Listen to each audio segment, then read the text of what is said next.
जय हिंद दोस्तों। आज का क्लास जीके जीएस का क्लास नंबर 15 को लेकर आए हैं।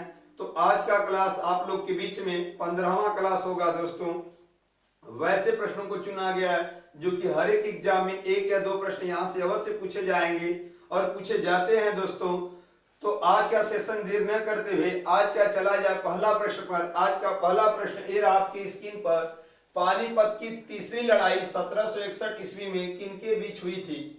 ऑप्शन ए पेशवा बाजीराव द्वितीय और अहमद शाह अब्दाली। ऑप्शन बी बाबर और इब्राहिम लोदी। ऑप्शन सी अकबर और हेमू। ऑप्शन डी औरंगजेब और तैमूर। पानीपत की कुल 3 लड़ाई हुई थी और पानीपत हरियाणा राज्य में पड़ता है। तो यहां पे हो जाएगा पानीपत। पानीपत कहां पे पड़ता है? तो हरियाणा में। और पानीपत की कुल 3 लड़ाई हुई थी। इसमें पहली जो लड़ाई हुई थी 1526 ईस्वी में हुई थी और यह बाबर और इब्राहिम लोदी के बीच हुआ था। इब्राहिम लोदी के बीच हुआ था जो कि दिल्ली सल्तनत के अंतिम राजा थे और इसमें बाबर विजयी हुए। पानीपत की दूसरी लड़ाई जो हुई थी वह 1556 ईस्वी में हुई थी और यह लड़ाई अकबर और हेमू के बीच लड़ा गया था जिसमें विजयी हुआ अकबर। पानीपत की तीसरी जो लड़ाई लड़ी गई थी वो आप लोग की 1761 ईसा पूर्व में लड़ी गई थी और वह लड़ाई पेशवा बाजीराव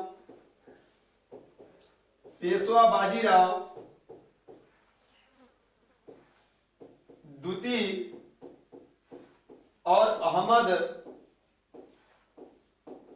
शाह अब्दाली के बीच में हुआ था। और इस युद्ध में अहमद शाह अब्दाली विजयी हुए और पेशवा जो है मराठा बुरी तरह से हार हो गई थी इन सबों की। तो इसका ऑप्शन दोस्तों हो जाएगा ए, जो कि पेशवा बाजीराव द्वितीय और अहमद शाह अब्दाली। पानीपत किस राज्य में पड़ता? तो हरियाणा में। पानीपत की कुल कितनी लड़ाई हुई थी? तो कुल 3 लड़ाई हुई थी।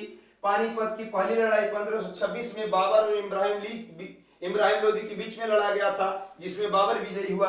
पानीपत की दूसरी लड़ाई 1556 ईस्वी में हुआ था जो कि अकबर और हेमू के बीच हुआ और अकबर इसमें विजयी हुआ। पानीपत की तीसरी लड़ाई 1761 ईस्वी पूर्व में हुआ था जो कि पेशवा बाजीराव द्वितीय और अहमद शाह अब्दाली के बीच लड़ा गया था और इस युद्ध में अहमद शाह अब्दाली विजयी हुआ और मराठा बुरी तरह से हार गए थे। नेक्स्ट देखिएगा।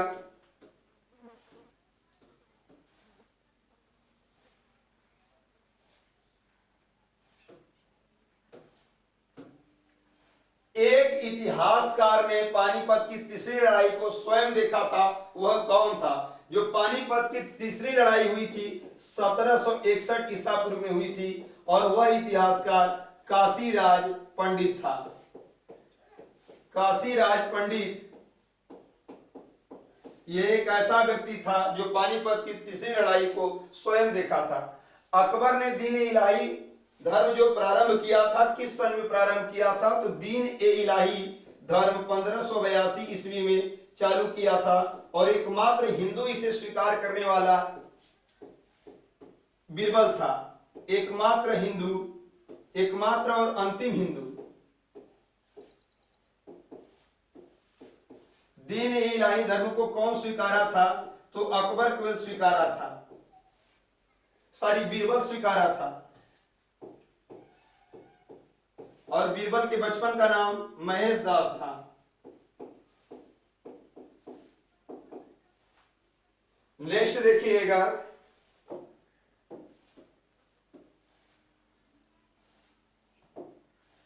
शाहजहां के काल में कौन यूरोपी भारत आया था? तो शाहजहां के काल में पीटर मुंडी नाम का एक व्यक्ति जो यूरोपी था वह इसके शासनकाल में आया था। सम्राट अकबर के दरबार में टोडरमल कौन मंत्री था? तो टोडरमल जो मंत्री थे वो वित्त मंत्री थे।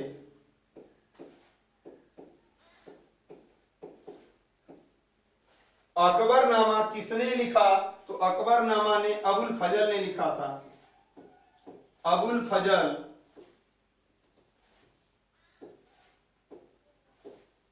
और आईने अकबरी, आईने अकबरी किसने लिखा? तो यह भी अबुल फजल ने ही लिखा। अबुल फजल ने ही लिखा है। यानी दोस्तों शाहजहां के काल में कौन यूरोपीय यात्री भारत आया? तो पीटर मुंडी। सम्राट अकबर के दरबार में टोडरमल कौन मंत्री थे? वित्त मंत्री। अकबरनामा किसने लिखा? अबुल फजल। आईने अकबरी भी किसने लिखा? अबुल फजल। नेक्स्ट देखिएगा, मुगल सम्राट औरंगजेब कौन सा वाद्य यंत्र बजाते थे? तो जो औरंगजेब थे वो वाद्य यंत्र बीड़ा बजाते थे। नेक्स्ट देखिएगा, प्रश्न संख्या 2 ये रहा आपकी स्क्रीन पर।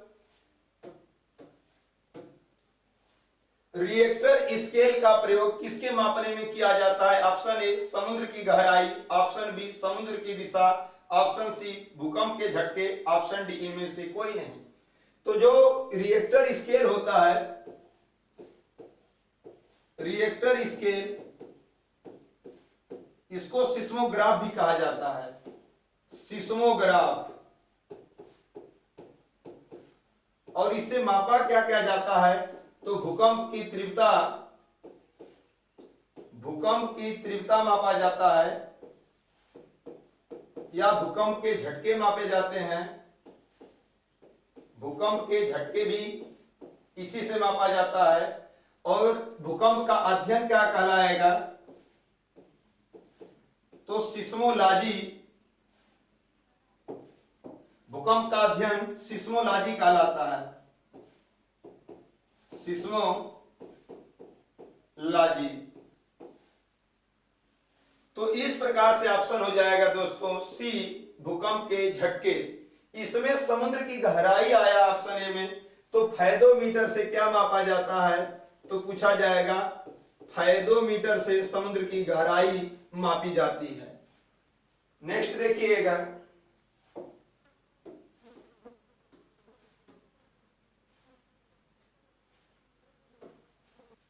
बादलों की दिशा एवं गति मापने वाला यंत्र है। तो बादल जो दिशा और गति मापा जाता है वो आप लोग का नेफोमीटर से मापा जाता है। नेफोमीटर से मापा जाता है। और बादल पूछा जाएगा किस मंडल में बनते हैं? तो बादल आपका क्षोभ मंडल में बनता है।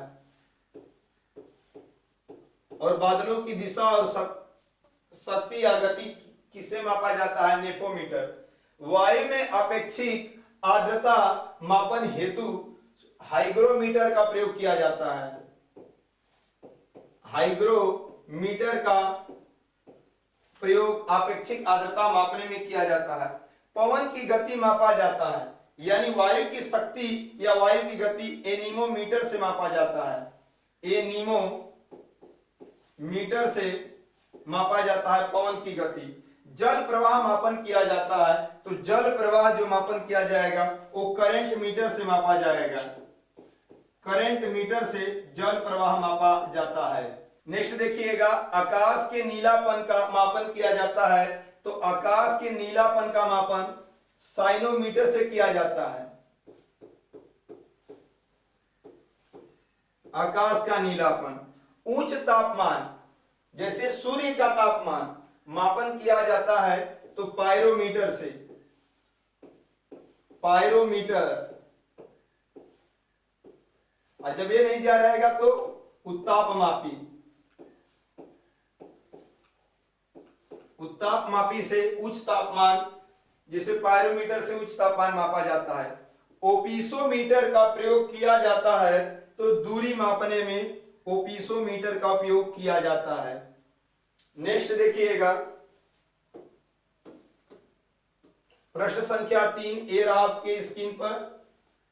गोबी मरुस्थल किस देश में स्थित है? ऑप्शन ए ऑस्ट्रेलिया में, ऑप्शन बी भारत में, ऑप्शन सी मंगोलिया में, ऑप्शन डी अफ्रीका में।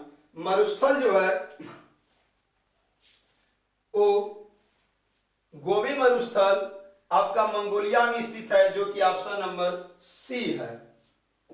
और विश्व का सबसे बड़ा मरुस्थल आपका सहारा मरुस्थल है, और भारत का सबसे बड़ा मरुस्थल थार मरुस्थल है।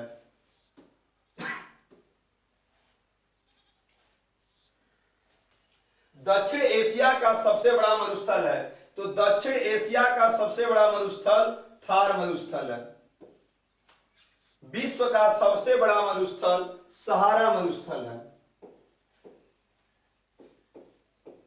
विश्व का सबसे बड़ा मरुस्थल थारा मरुस्थल है। टकला माकन मरुस्थल किस देश में है? तो चीन में है। चीन नहीं दिया रहेगा तो मध्य एशिया दिया रहेगा। मध्य एशिया में टकला माकन मरुस्थल स्थित है। पृथ्वी के स्थल पृष्ठ का कितना भाग रेगिस्तान है? तो पृथ्वी के पूरे स्थल का 5वें भाग पूरा रेगिस्तान ही है। नेक्स्ट देखिएगा, भारतीय मरुस्थल को क्या कहा जाता है? तो भारतीय मरुस्थल को थार मरुस्थल कहा जाता है। सहारा मरुस्थल किस महाद्वीप में है?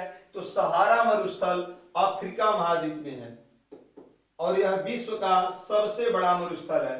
कालाहारी रेगिस्तान कहाँ स्थित है? तो कालाहारी जो रेगिस्तान है आपका बोत्सवाना में स्थित है।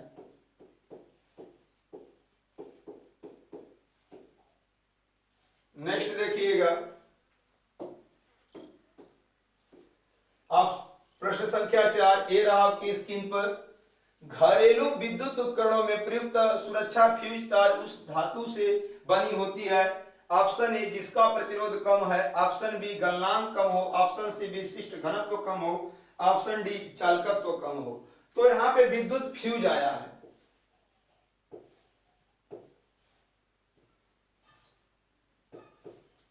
विद्युत फ्यूज, तो विद्युत फ्यूज पहले किस क्रम में जुड़ा होता है? तो विद्युत फ्यूज श्रेणी क्रम में जोड़ा जाता है। इसे श्रेणी क्रम में जोड़ा जाता है। इसका प्रतिरोध जो होता है उच्च प्रतिरोध माना जाता है, और गलनांक निम्न माना जाता है।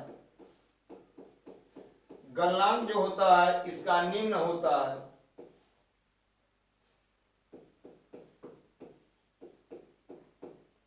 विद्युत फ्यूज जो होता है बना होता है टीन से और लेड से। टीन लेड से विद्युत फ्यूज बना होता है, और विद्युत फ्यूज जो बनाया जाता है गलनांक उसका कम रखा जाता है, प्रतिरोध हाई रखा जाता है, और विद्युत फ्यूज को हमेशा श्रेणी क्रम में जोड़ा जाता है। बना किससे है? टीन से लेड से विद्युत फ्यूज आपका बनाया जाता है। तो इस प्रकार से हो जाएगा ऑप्शन नंबर बी, जो कि गलनांक कम होता है। नेक्स्ट देखिएगा दोस्तों,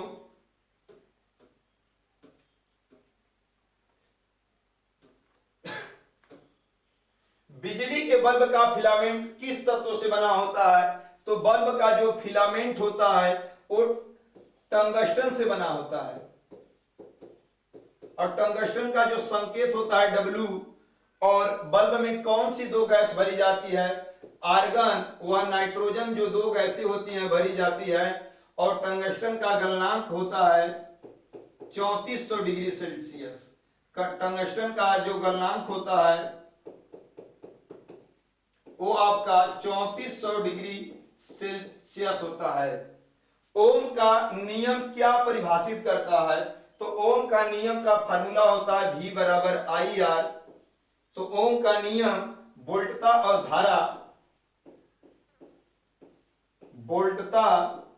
और धारा दोनों को परिभाषित करता है। अतिचालक का लक्षण है उच्च पारगम्यता।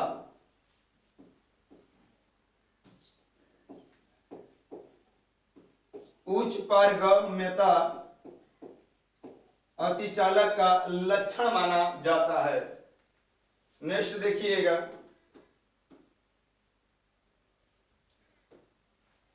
विद्युत उपकरण में अर्थ का उपयोग किया जाता है। जो अर्थ होता है उसका उपयोग सुरक्षा के लिए किया जाता है। सुरक्षा के लिए अर्थ का उपयोग किया जाता है। प्रत्यावर्ती धारा को दिष्ट धारा में किसके द्वारा बदला जाता है, यानी एसी करंट को डिश करंट में बदला जाता है रेक्टिफायर द्वारा। रेक्टिफायर द्वारा एसी को डीसी में बदला जाता है। हीटर का तार बना होता है तो हीटर का तार नाइक्रोम का बना होता है। जो हीटर का तार होता है वो नाइक्रोम का बना होता है। नेक्स्ट देखिएगा,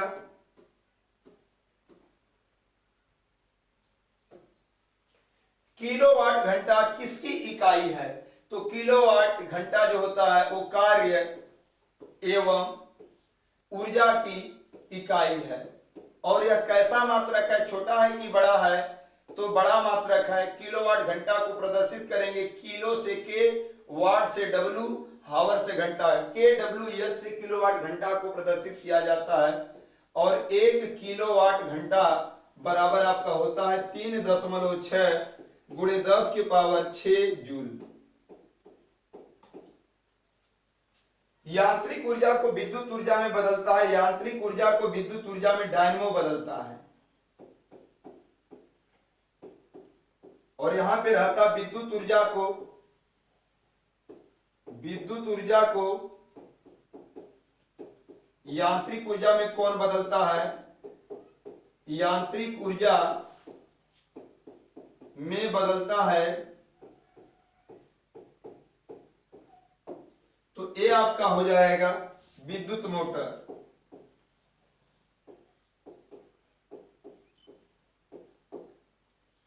यानी किलोवाट घंटा किसकी इकाई है, तो ऊर्जा की यह बड़ी इकाई मानी जाती है। और 1 किलोवाट घंटा बराबर 3.6 गुणे 10 की पावर 6 जूल होता है। नेक्स्ट देखिएगा, प्रश्न संख्या 5 ए रहा आपकी स्क्रीन पर। जंतुओं में होने वाली फुट एंड माउथ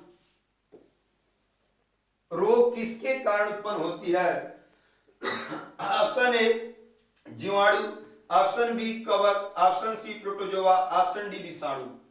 तो जंतुओं में जो फुट एंड माउथ होता है वह विषाणु द्वारा होता है। और विषाणु को वायरस बोला जाता है। और वायरस की खोज इवानोवस्की किया था, इवानोवस्की के द्वारा किया गया था।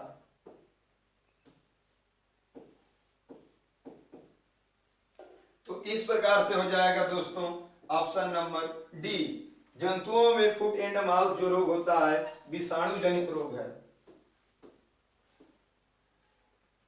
अगला हो जाएगा विषाणु से होने वाले रोग के ट्रिक हैं, यानी विषाणु द्वारा जो रोग होते हैं, विषाणु द्वारा रोग होने का ट्रिक। तो ये आपका हो जाएगा, इसका ट्रिक हो जाएगा रेखा हमें हिट करके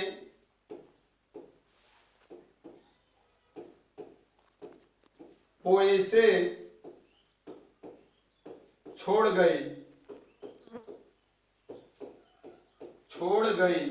ये आप लोग का ट्रिक होगा दोस्तों।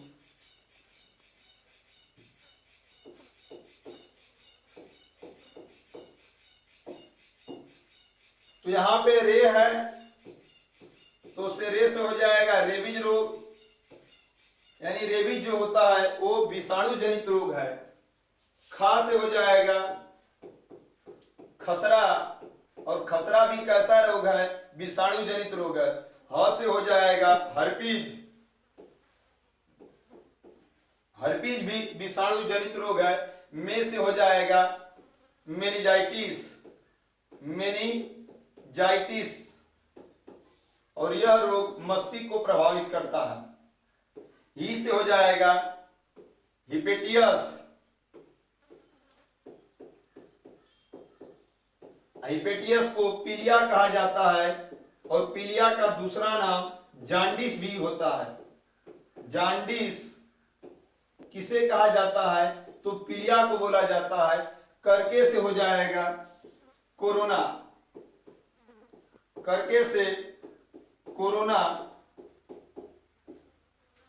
अब पो से हो जाएगा पोलियो, ए से हो जाएगा एड्स, यानी एड्स भी किससे फैलता है, तो विषाणु जनित रोग है। चे से हो जाएगा चेचक, चेचक भी विषाणु जनित रोग है। छो से हो जाएगा छोटी माता, छोटी माता भी विषाणु जनित रोग है। ड से हो जाएगा डेंगू, डेंगू जो ज्वर होता है वो भी विषाणु जनित रोग ही है। ग से हो जाएगा गलसुआ, गलसुआ भी विषाणु जनित रोग है। ई से हो जाएगा इन्फ्लुएंजा,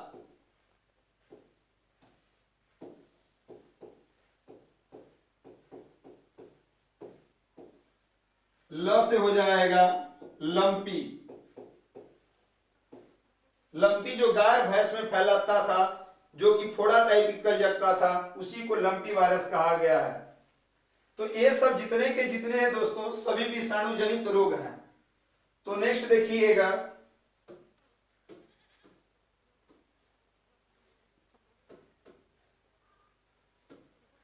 एचआईवी द्वारा होने वाला रोग है। तो एचआईवी द्वारा होने वाला रोग एड्स है। एड्स फैलता कैसे है, तो शारीरिक संपर्क बनाने से, शारीरिक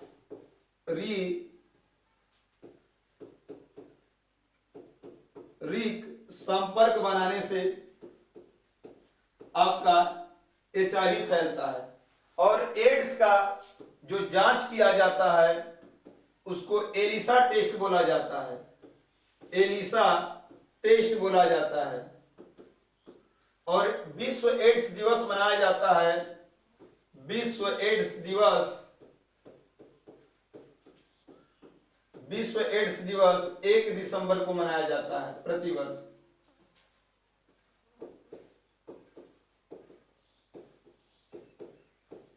जो एड्स है OT4 लिम्फोसाइटेट